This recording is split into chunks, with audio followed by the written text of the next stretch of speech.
Welcome to Theory of Pets. I'm a passionate pet owner with a drive to help others like me uncover the truth about the pet industry and what goes on behind the scenes.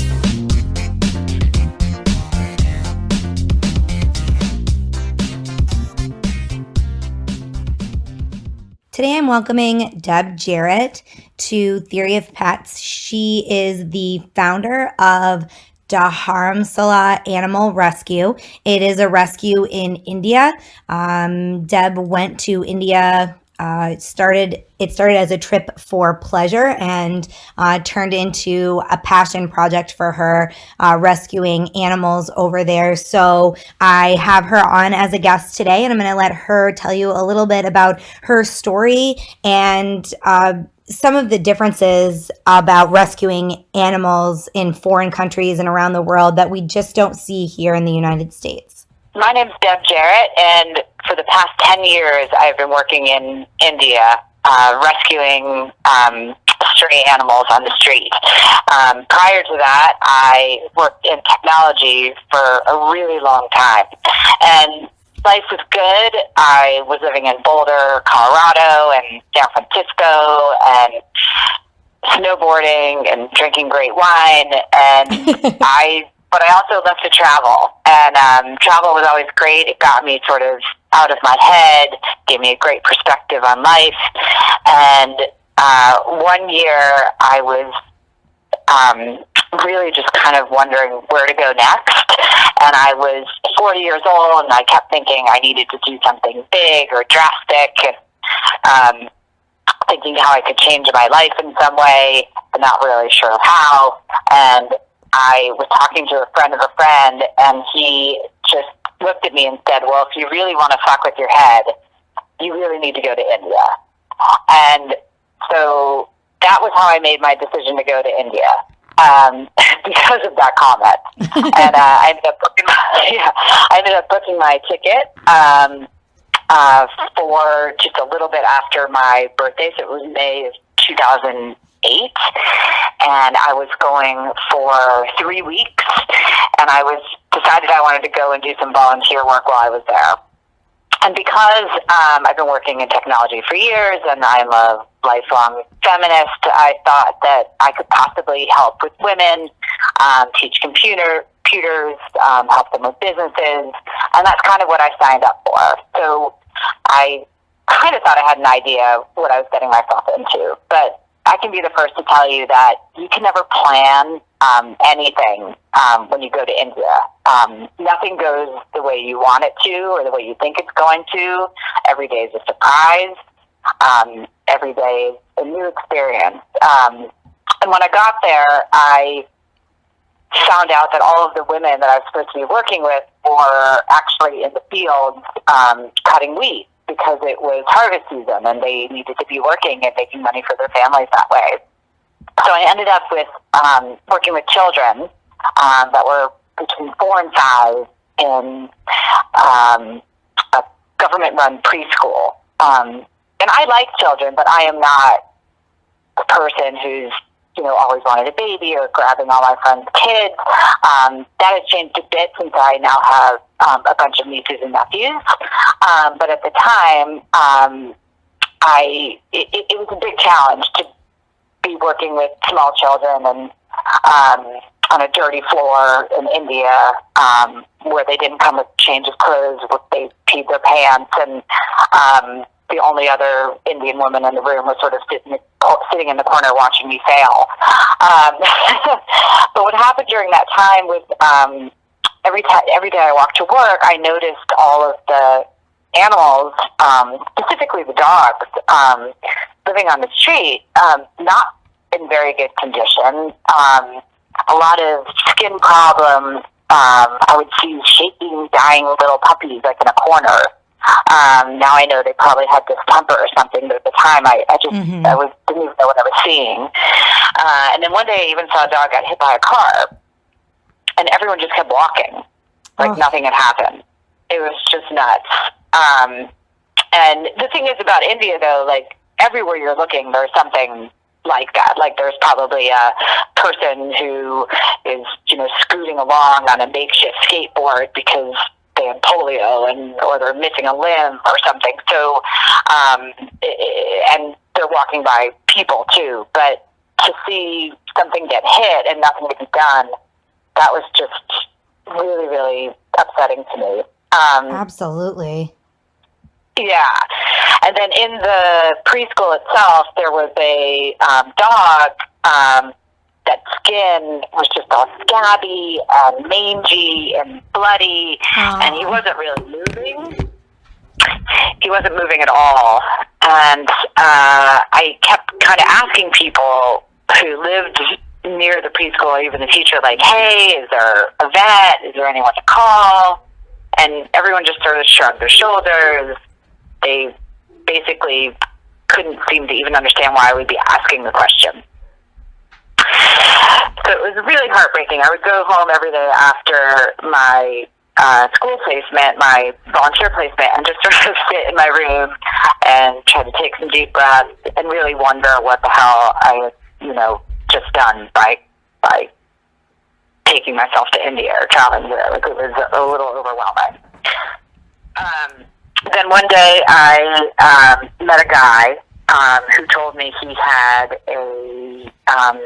set up a charity, an NGO, or non-governmental organization in India, where he was trying to get volunteers to come give treatments to the animals on the street that were sick. So I didn't know much about this guy, but I said, hey, there's this one dog in this preschool, in this temple. Like, is there any way someone can go look at this dog? And he said, sure. So they went. And then, I don't remember the exact timing of everything, but I know the next time I went to my volunteer placement, this one, maybe like 17-year-old kid came running up to me, going, ma'am, Tommy's doing much better. And I'm like, who in the world is Tommy? Like, what are you talking about? And he's like, the dog, you sent the doctor. Oh. And yeah, it was just crazy. I was like, because before, when I was asking people, no one seemed to care, about this dog. And then as soon as the doctor came, all of a sudden people seemed to care. I don't think everybody, but at least this kid and his family. And so I was just really overwhelmed. And I just was thinking, wow, like, maybe just by asking a few questions and finding out in the community who can help, we can, help more dogs and find more people in this seemingly indifferent community. All these people who seem indifferent to helping animals. Maybe there's more people like this kid, that if they just knew what to do or who to call, more animals could be rescued and saved and helped, and then maybe not adopted by a family, but at least fed and cared for and given medicine, if needed. And so that was kind of like my, not to sound cliche, but like my aha moment, where I kind of woke up and said, wow, maybe this is something I can help do. And so that's that's a little bit about how I got started on this path over 10 years ago now. That's amazing. And for so many people, I think we live in the United States or, in a country where obviously there's issues with animals in every country, homeless animals. But, when you go to a place like India and you see them, like you said, there's so many on the streets and people, you can't stop and help everyone or that would become your life every day, So they walk by and they don't even give it a second thought. And that's something that we don't see here. While we have shelters overflowing with homeless animals, you just don't see that kind of stuff in countries like ours. No. And, the problems we have, they're sort of tucked away, so it's not in your face every day. And in India, for sure, everything is just in your face. And I think the way people get by there is that there's just so much in their face that they just have to put some blinders on, to just make it through the day and get done what they need to get done. Yeah, how sad. What a sad reality. I know.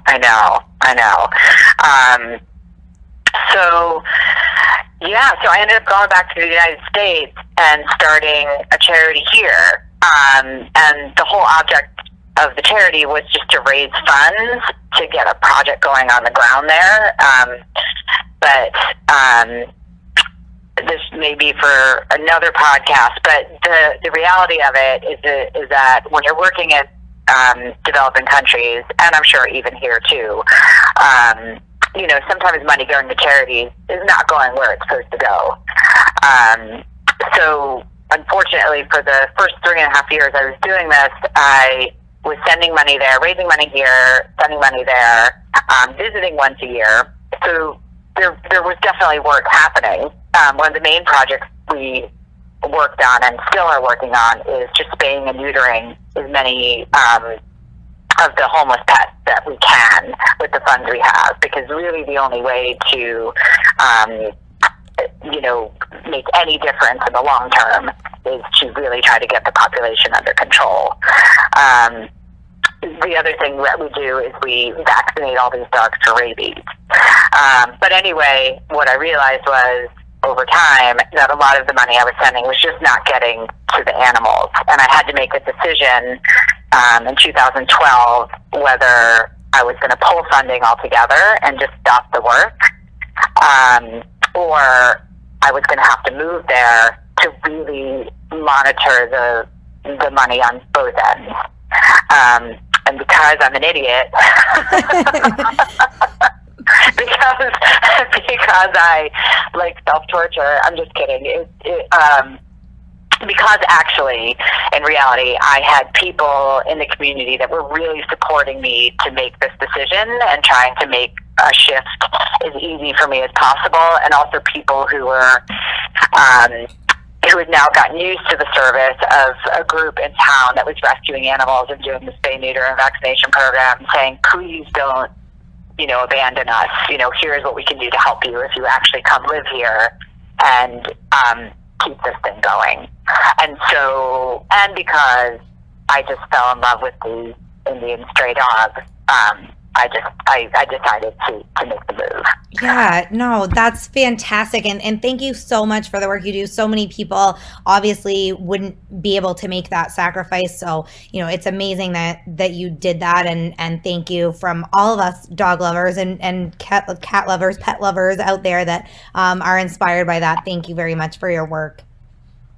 Well, you're super sweet. I always tell people it's just, it's sort of timing too. I had a dog that was 14, and he passed away from cancer.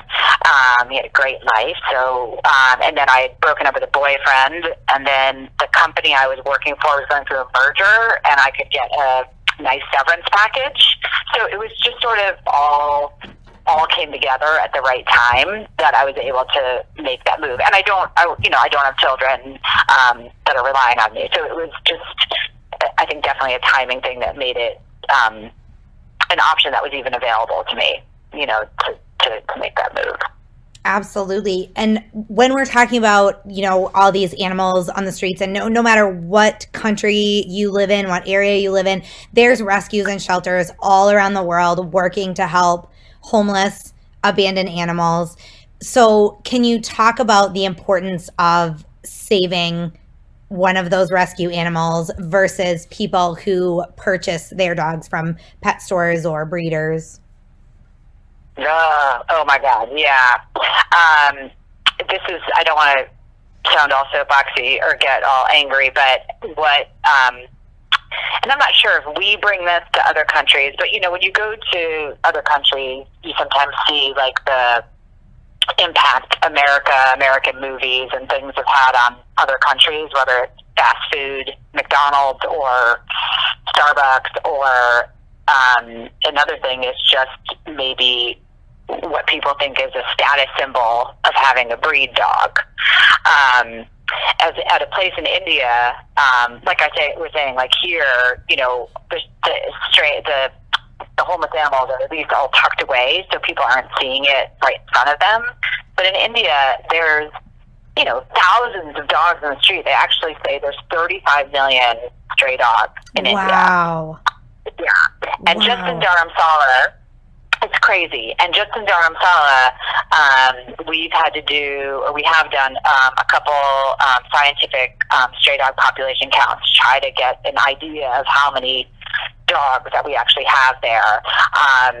And what we work on internationally, not just in India, but is trying to control rabies, because in India, it has the highest rate of human death by rabies than anywhere else in the world. It's one person every half hour death of rabies in India. My and it's goodness. Mostly, it's crazy. It's mostly a child under 15 who's not very wealthy, who comes from a poor village, gets bit by a dog.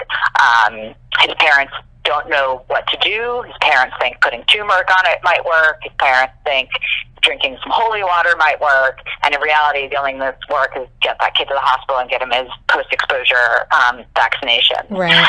So the best way that organizations like the World Health Organization have said to control this is to vaccinating and sterilizing, all of the stray dogs.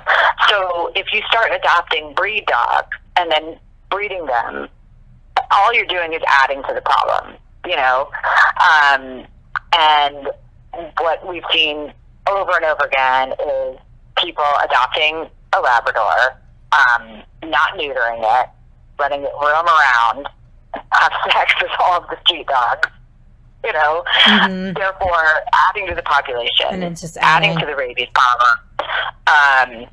And they have the Labrador inside, and then all of these adorable stray dogs outside. And it's just like so what we're always really working on is like, take the cute puppy that's for free outside, we'll vaccinate it, we'll spay or neuter it. It's going to have less genetic problems, than your Labrador that you probably bought from some breeder who doesn't know what they're doing, because that's typically what it is in India. And you're also, by adopting that dog off the street, you help control a community health problem as opposed to adding to it. So it's not that it's not as important in the U.S. to adopt a rescue, but there it's even impacting, community health.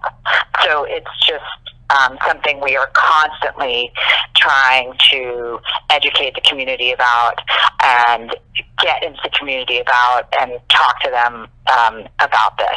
We actually are even offering, we have a call campaign going on right now for anyone with pets to come get their dogs spay and neuter at our clinic, and we'll do it for them at cost, just to try to keep the population down, as well as having conversations with them about adopting a dog off the street instead of one from a breeder. So I feel like it's important everywhere, but it's still important there. Absolutely. And do you guys, when you take these dogs off the street, do you send them to other places to be adopted, or your dogs are adopted only in India? Yeah, I mean, to be honest, that's also a huge problem that we have, because even if everyone adopted a local dog, there would still be dogs on the street. Right. So, so mostly what we do, we rescue the dogs. So mostly for rescue, we see dogs that are hit by cars all the time. We see dogs with a lot of skin problems, mange, flea allergies. We see a lot of tick fever, because all of these dogs are born on the street, so they're not getting flea and tick medicine. They're not getting vaccinated for parvo or distemper. So we see all these diseases pretty rampant as well. But when we bring them into the clinic, if they get healthy, we typically, we're supposed to legally put them back where they came from. And luckily, after 10 years, we've been working in the community long enough that a lot of these dogs at this point have someone in the community that's feeding them and caring for them a bit. So we get the calls, so if a dog has been hit by a car, or something, we get a call from someone who usually knows who that dog is, who's usually giving that dog some scraps. So, to be honest, if the dog can go back to the area it came from, that's our first option. And then just communicate to their caretaker what to do. You know, if the dog is sick or injured, you know, call us. If the dog, we will also try to find homes for dogs, especially if they're cute puppies. It doesn't happen very often, unfortunately. But it's getting better and better.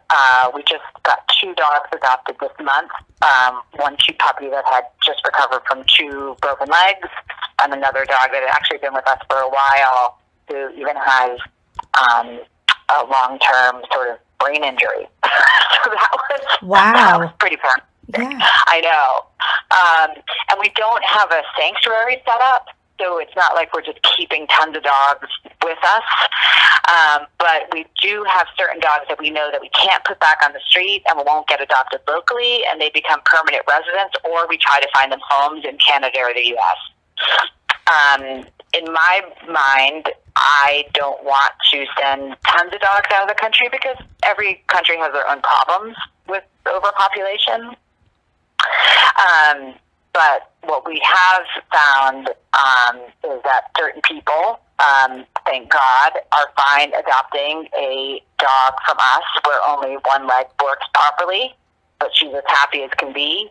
And we'll take her in and let her run around the hills of California where they live and just treat her like a queen. So we usually have about 5 of those a year, which is great. It's a really expensive process, but you know, it's so worth it for these dogs, and it helps us from becoming overcrowded at the same time. I'm not sure if any of that makes sense. It was a very long answer to your question. No. But that's sort of how we do it. Yeah. Yeah, absolutely. So obviously, for whatever reason, either they already have pets or they can't have pets for one reason or another. If people are listening, they can't adopt a pet, but they want to help and give back in some way. How could they go about doing that? Yeah, it'd be great. If they want to help, we have this awesome sponsorship program for all of the dogs that live at our place long term. That is either for life or until we find them a permanent home. And you can go to our website. It's just DA and then the word rescue, so darescue.org. And then there's a sponsorship page, and it shows you all the cuties that are living there right now that you can sponsor. And it's just $10 a month, and that basically covers their food, you know, their vaccines, their deworming, if they get sick, and of course all the love they get. They also just let you know get a daily hike every day, which is really fun. It's probably one of the most fun things you can do if you come volunteer with us. Is we are in a mountain setting, so we get to take them on a hike every day. Anyway, you can select your dog and select you know, which one you want to sponsor, and then we send you updates from that dog a couple times a year, sending you photos and updates how they're doing, and it's a really nice way to support our organization overall. And if there's additional money from that sponsorship, obviously it just goes directly to helping the new rescues that come in every month. Fantastic. And again, you know, that's why you made that choice to go there, so you can make sure that the money goes where it needs to go. And I think, you know, with all different types of nonprofit organizations, people do worry about that because you hear the horror stories of tens of thousands of dollars being donated to a certain cause and it goes to something that wasn't the intention of the donor. So that's great that you, but you know, it's great that you take that step to go above and beyond and make sure the money goes where it needs to go. Exactly. And we're a pretty small organization. There's only 13 of us. So, and we do about 100 spay neuters a month. We rescue about 35 to 40 dogs a month. And we do an education program in schools as well, because we really feel like if we can teach the kids how to be more compassionate towards stray dogs, as well as keeping up with our spay-neuter vaccination program. That's really how the future is going to change there, and hopefully lead to more local adoptions. So that's pretty much the programs we have and what your funds will contribute to. That's fantastic. Absolutely. Everything starts with education. So I think it's really important that you do take that step as well. Absolutely, yeah. And it's a really fun one, and the kids get really excited, and we always bring a puppy from the clinic or a dog from the clinic so that they can learn how to pet a dog. And basically what we're trying to do is just teach them how to be kind to an animal, even if they're afraid of it. Because a lot of these kids are brought up taught to be afraid of the stray dog, and their parents teach them to pick up a rock and throw it at the dog. So we're trying to teach them, first of all, that's not going to help you not get bit. Right. That's going to agonize the dog. Yeah. So we just sort of teach them how to walk by a dog and not make eye contact, and then, take next steps like feed them, your leftover lunch, or give them water, and things like that. Just like little small simple steps to how to be kind, even if you're, tentative. And then of course what to do if they get bit by a dog, and where to go get their, post rabies exposure vaccination. Fantastic. Is there anything else about your rescue or anything about rescuing pets that you'd like our listeners to know? The other thing I'd like to say is that, because I want to make sure I didn't make Indians sound so awful, is that there are so many people that are just amazing and that love these animals so much and are really, becoming the change makers. Like our staff are becoming the change makers, in this community. And most of our staff comes from not wealthy families. They either used to be laborers making $2 a day, maybe were housewives, and because they love animals, they now work at DAR, and their hearts are so in it. So, to be honest, even when you're donating to us, you're really supporting these people that are doing the work for me. I can't be a white person going into India telling everybody what they're doing wrong. But because we have this incredible staff that are local, those are the people that people listen to and see how their behavior has changed with animals and how they can do it too. So not only are you supporting the animals, but you're really supporting this incredible staff to be these change makers in the community. Awesome. That is so great. Yeah, it's really it's just like a family over there. So it's just really, it's wonderful. Another huge thank you to Deb Jarrett for being on the show today. As she mentioned, there is so much going on around the world. Educate yourself. Certainly, if you're interested in her story and you want to know more about Dharamsala Animal Rescue, you can find the link to their site underneath this podcast. If you have any questions for me or any questions that I can pass on to Deb, feel free to reach out. You can find my contact information on our website, theoryofpets.com. While you're on our site, if you would take just a quick second to leave me a review, that would be excellent. Those reviews really help when I'm trying to get experts to come on the show. I can show them that you guys are out there listening and you're liking what you're hearing. So thanks for tuning in, guys. I'll be back with another hot topic next time.